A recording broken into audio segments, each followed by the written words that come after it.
गया। जय श्री राम छात्रों, आज आप लोग को 12वीं क्लास के पहला पाठ बातचीत का क्लास पूरा हो गया था। आज आप लोग को जो है बातचीत पाठ में के ऑब्जेक्टिव आज आप लोग को बताया जाएगा। उस पाठ में से यह बताया जाएगा कि लगभग कितनी ऑब्जेक्टिव की संख्या है। तो आज ऑब्जेक्टिव कम से कम 50-60 को ऑब्जेक्टिव पहला पाठ से आपको बताया जाएगा। तो सबसे पहले आप लोग अगर लाइक और सब्सक्राइब नहीं किए हैं तो कर दीजिएगा। कमेंट में बताइएगा कि आपको ये वीडियो कैसा लगता है, कैसा नहीं लगता है, ताकि आपको और क्या इसमें समझ में आ रहा है, क्या नहीं आ रहा है, आपके लिए अच्छी सुविधाएं लाया जाए इसमें।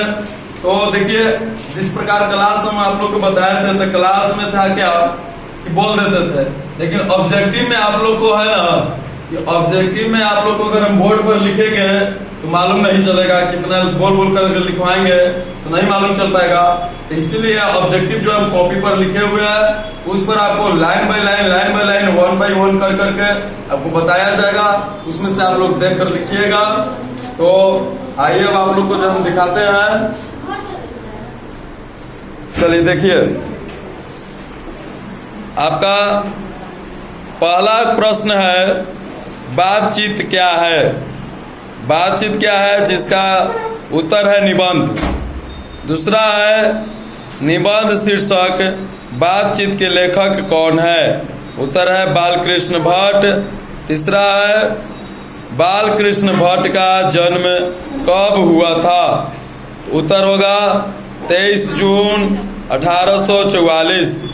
फिर है बालकृष्ण भट्ट का निवास स्थान कहाँ था, उत्तर होगा इलाहाबाद उत्तर प्रदेश। अगला है बालकृष्ण भट्ट के पिता का क्या नाम था, उत्तर बेनी प्रसाद भट्ट। बालकृष्ण भट्ट के माता का क्या नाम था, पार्वती देवी। अगला है बालकृष्ण भट्ट के पिता पेशे से क्या थे, व्यापारी। अगला लिखिए बालकृष्ण भट्ट के माता कैसी महिला थी, सुसंस्कृत महिला। अगला है बालकृष्ण भट्ट का स्वभाव कैसा था, उग्र, जिसको गुस्सैला कहा जाता है। और अगला आप लिखेंगे आप लोग बालकृष्ण भट्ट के मन में संस्कृत पढ़ने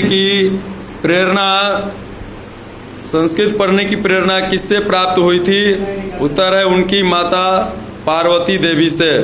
अगला है बालकृष्ण भट्ट सर्वप्रथम किस विषय से शिक्षा प्रारंभ किए थे, उत्तर होगा संस्कृत। देखिए, सब ऑब्जेक्टिव प्रश्न आप लोग लिखते जाइएगा क्योंकि सब बहुत जरूरी है। और कॉपी पर इसलिए हम आपको एथी कर रहे हैं क्योंकि बोलकर आप लोग को नहीं लिखवाया जा सकता था।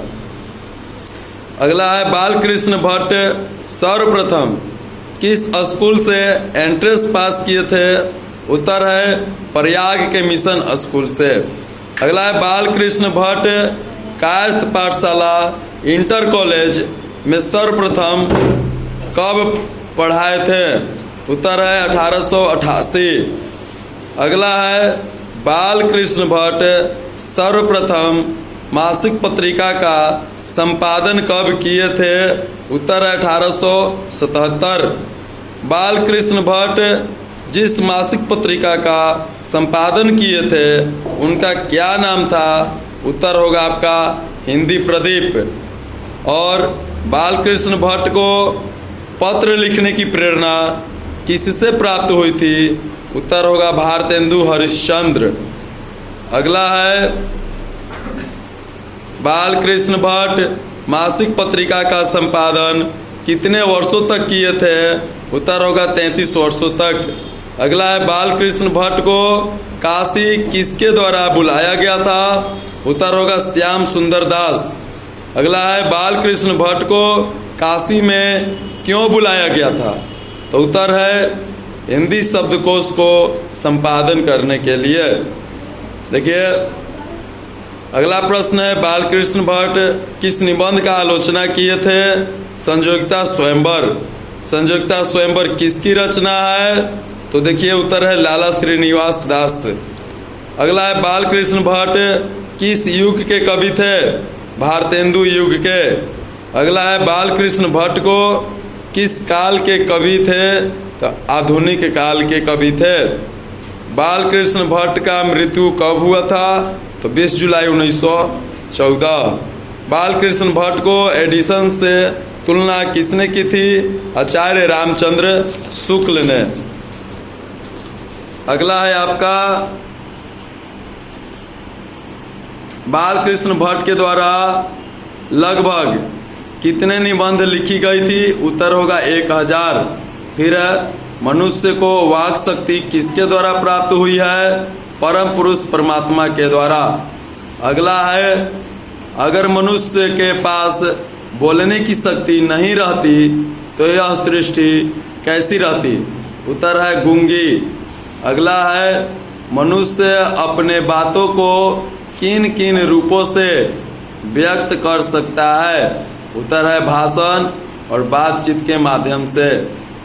अगला आपका प्रश्न है मनुष्य अपने अंदर स्थित करवाहट को किस माध्यम से दूर कर सकता है?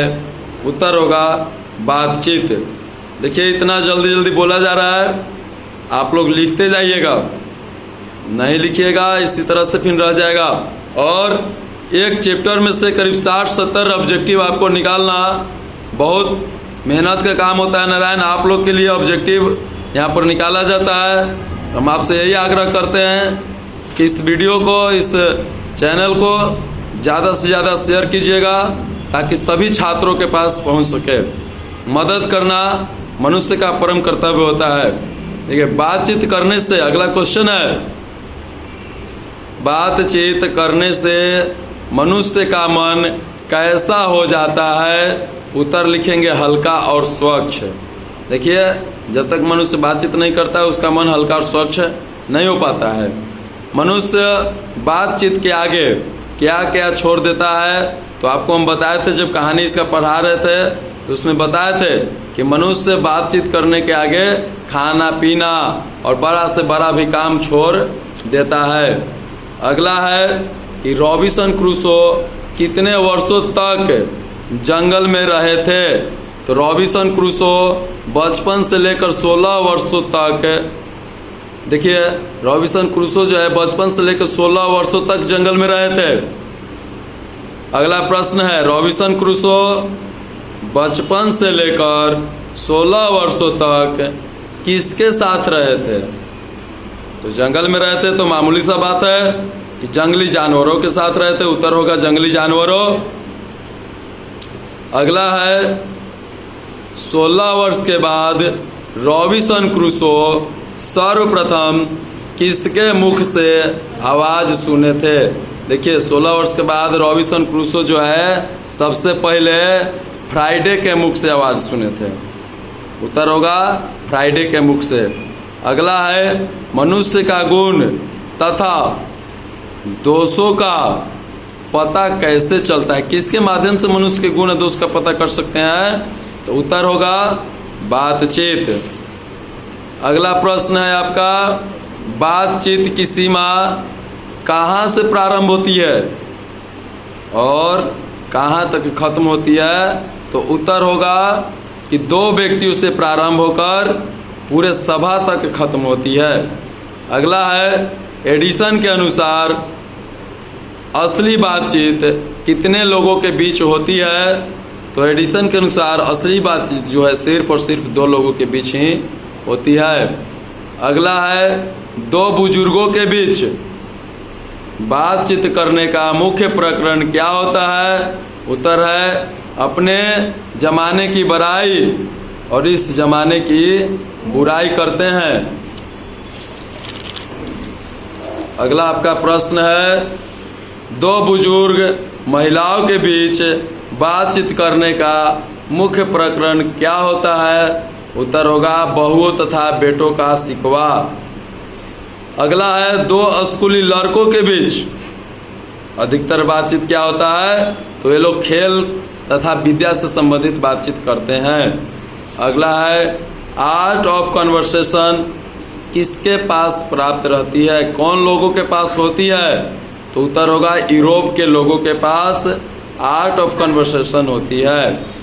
अगला है आर्ट ऑफ कन्वर्सेशन को किस नाम से जाना जाता है? उत्तर होगा सुहृद गोष्ठी। अगला प्रश्न है कि 25 वर्ष से ऊपर वाले लड़कों के बीच प्रायः कैसी बातचीत होती है? तो उत्तर है अनुभवी तथा दूरदर्शी।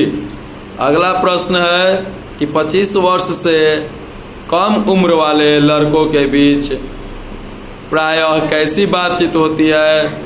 उत्तर होगा दिल बहलाव तथा ताजगी वाली बातचीत। अगला प्रश्न है अगर मनुष्य बिना बुलाए कहीं जाता है तो उसके मन में क्या उत्पन्न होती है? तो देखिए, बिना बुलाए कहीं भी कोई जाता है उसके मन में एक प्रकार का नया घाव उत्पन्न होता है। किस तरह से? मान लीजिए आपको कोई बिना बुलाए नहीं बुलाया, आप चल जाइएगा तो वहां पर आपकी इच्छा अनुसार आपकी देखभाल नहीं होती है। अगला प्रश्न है विश्व की सबसे बड़ी आईना क्या है? तो विश्व के देखिए सबसे बड़ा आईना हमारा मन है, क्योंकि हमारा मन एक ऐसा आईना है कि विश्व के सभी रूपों को अपनी इच्छा अनुसार देख सकता है। अगला है कि वह कौन सी आईना है जिसमें हम लोग इच्छा के अनुसार दृश्य को देख सकते हैं? तो उत्तर होगा मन। अगला प्रश्न है वह कौन सी आईना है जिसके घटना घटने की आशा नहीं भी रहती है, उसको भी हम लोग देख लेते हैं? तो वह भी उत्तर होगा मन। और अगला प्रश्न है बड़े से भी बड़े शत्रुओं को बिना युद्ध किए हुए कैसे जीत सकते हैं? तो उत्तर होगा अपने क्रोध को बस में करके हम लोग बड़े से बड़े शत्रुओं को भी जीत सकते हैं। और देखिए, अब जो है आपका इतना ही ऑब्जेक्टिव था। इसके बाद अब आपका सब्जेक्टिव चलेगा। तो आप लोग का ऑब्जेक्टिव जो था उतना हो गया। अब आप लोग का कर्तव्य बनता है, देखिए ना, हम अपना कर्तव्य निभाए। आप लोगों के पास पहला पार्ट का ऑब्जेक्टिव लेकर आए हैं, तो आप लोग सिर्फ इसको वीडियो में ही नहीं रहने दीजिएगा, आप लोग इसको कॉपी पर उतारिएगा, याद कीजिएगा, क्योंकि वीडियो बनाने से तभी फायदा हो पाएगा, हमारा सार्थक तभी होगा जब आप लोग इसको ग्रहण कीजिएगा।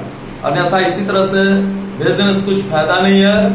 तो अगला आपका वीडियो, अगला पार्ट का दूसरा पार्ट का ऑब्जेक्टिव जो है आपको अगला वीडियो में मिलेगा, और इसको लाइक और सब्सक्राइब अवश्य करिएगा। जय श्री राम।